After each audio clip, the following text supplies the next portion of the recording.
పంచాంగంలో చెప్పబడిన విధంగా మనం తెరచాపని మార్చుకుంటే జీవితం భద్రంగా ప్రయాణం చేస్తుంది.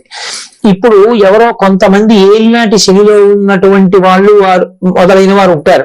నేను మీతో ఒక మాట చెప్తాను, బాగా జ్ఞాపకం ఉంచుకోండి. ఎవరు పరమేశ్వరుని యొక్క పాదములను గట్టిగా పట్టుకుని పూజ చేస్తారో వాళ్ళ జోలికి శనీశ్వరుడు కూడా వెళ్ళి బాధ పెట్టాడు. కానీ కర్మ ఫలితం పోవాలి కదూ.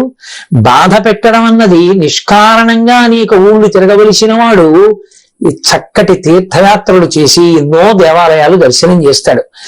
ఇటు బాధపడవలసినటువంటి వాడు సంతోషకరంగా భగవత్ సేవలో తరించిపోతాడు. ఎప్పుడు ఆ శనీశ్వరుడికి ఆదేశం వస్తుంది గ్రహానికి, ఆయనని బాధ పెట్టవద్దు సుమా, నువ్వు గ్రహంగా ఆయనని ఎంతవరకు క్లేశాన్ని కల్పించాలనుకుంటున్నావో అది ఒక్కటే కల్పించు, కానీ ఆయన మనసు ప్రహృష్టంగా ఉండకుండా మాత్రం పాడు చేయడానికి వీల్లేదు.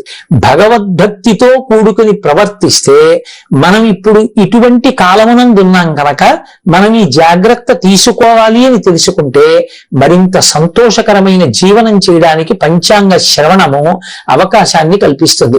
సంవత్సర కాలంలో మన ఆదాయ వ్యయాలు ఎలా ఉంటాయి, రాజపూజ్యమో అవమానమో ఎలా ఉంటుంది, గ్రహగతులు ఎలా ఉంటాయి, భార్యా బిడ్డలు ఎలా ఉంటారు, బహుశः గ్రహముల యొక్క ప్రభావం చేత మనకి క్లేశం కలిగేటటువంటి కాలం ఎప్పుడు ఉండొచ్చు, మనం ఏ దేవతల ఆరాధన విశేషంగా చెయ్యవలసి రావచ్చు, వీటి గురించి ఒక అవకాశాన్ని ఏర్పాటు చేసుకుంటే ప్రమాదకరమైన వ్యాధి రాకుండా ముందుగానే వ్యాధి నిరోధక టీకా వేయించుకున్న వాడిగా భగవంతుణ్ణి అర్చన చేసి ఆ ప్రమాదానికి మనం గురి కాకుండా మనని మనం రక్షించుకోవడానికి అటువంటి అవకాశం కలుగుతుంది.